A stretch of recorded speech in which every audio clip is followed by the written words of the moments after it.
Hi everyone, my name is Xinwei and this is... Hi everyone, my name is Chai Jian. Hi, my name is Chai Qing. My name is Chong Jia-yin. Good morning everyone. Today the topic we will be discussing is traffic congestion in Ipoh, specifically the route near Ipoh Parade and Samdet. Have you just been stuck in traffic? Doesn't it stop? How just waste your time? While waiting for the car to move an inch? Recently, my teammate and I went to Ipoh Parade to watch the newly released Awanda Fire and Age, but unfortunately, when we go there, the traffic was so jammed that we couldn't even see the shopping mall. At first, we thought that it might have just been a wee problem, maybe this is just one-time thing. But after searching online, we realized that it wasn't just us, it was the whole Ipoh local community. It was that we decided to check out this problem and figure out what was going on. Traffic congestion around Ipoh Parade and nearby route is common during the peak hours from about 5 p.m. to 7 p.m. on weekdays. This period is when many people finish work and decide to go shopping in areas like Ipoh Parade or hit home, which increases the number of vehicles on the road. Popular routes and intersections near shopping mall and city center shoppers often become crowded, slowing down travel, thus causing delays for motorists and commuters. These traffic jams are part of the typical rush hour pattern seen in Ipoh, where traffic volume rises sharply the late afternoon and early evening. So first, we should discuss why this area frequently experiences traffic congestion and identify the problem behind it. After careful observation, we concluded that there are several schools nearby these particular areas, including both primary and secondary school. Most of these schools start and dismiss at similar times. Therefore, as a result, many parents and school buses are on the route at the same time, causing heavy traffic. Besides that, many events are frequently organized in this shopping mall, which is Ipoh Parade. These events attract large crowds, especially during weekends and holidays, which adds more vehicles on the route.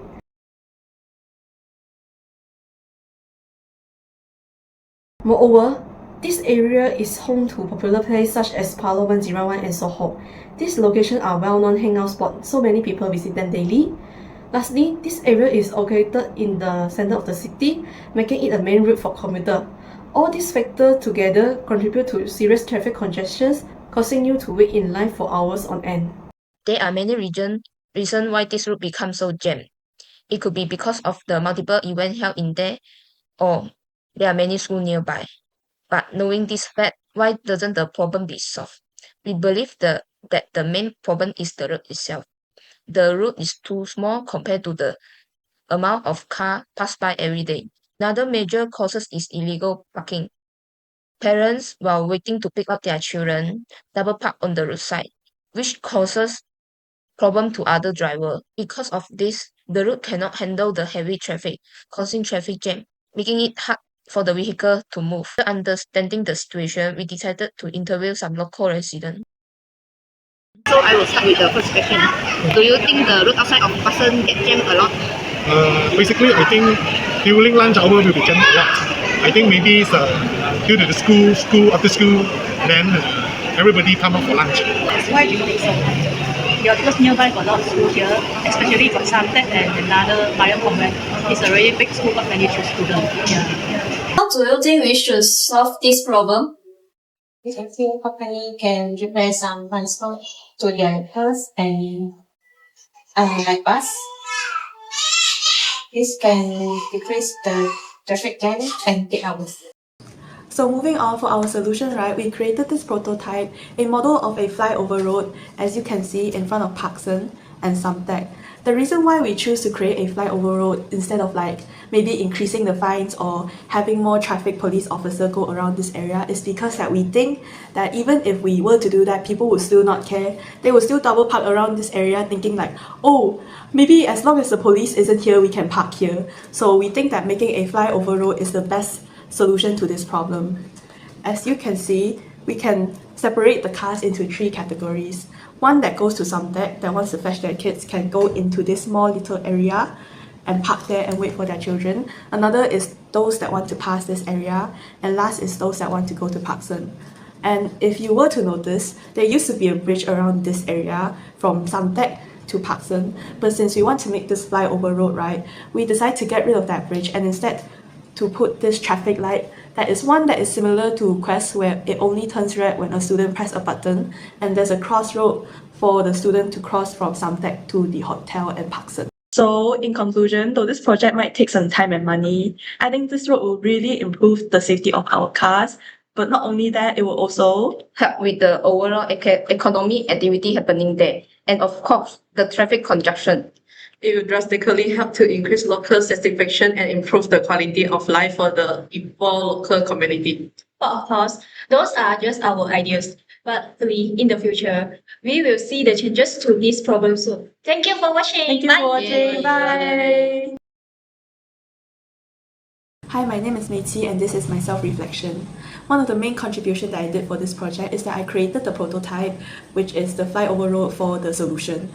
I had the greatest difficulty making this flyover road because I have never ever made a flyover road in my life before, and I had a really hard time doing it. But I was able to pull through with a few YouTube tutorials here and there. Another thing is that in this project, I was able to learn to communicate and express myself more openly and my opinions more clearly to my teammates, which made making the video go way smoother. And the overall conclusion is that in the time period that I have spent making this video and doing this project, I think my interpersonal communication skill have greatly improved and I am now able to express myself more confidently. Thank you. In this work, I was in charge of problem analysis. My work involved studying the problem, finding main factor that produced it, and describing possible outcome to the group. One difficulty was organizing large form of information into smaller chunks, so that it's easier to understand. Through work with others and discussion, the group addressed the issue in general. This work provided me to develop my ability to provide information to others, work in group and analyze problem with more effect. In this work, I was in charge of the introduction, interview and video editing. My work included explaining the traffic congestion in Ipoh, interview the public to collect their opinions, and editing the videos by selecting script and adding a subtitle.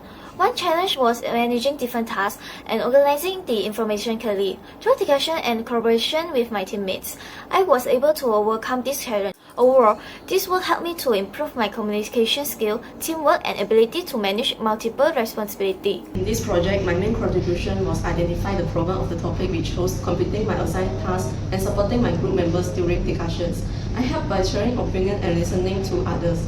One difficulty I faced was managing time and coordinating schedule with my teammates. Sometimes we had different ideas, which made decision-making challenging.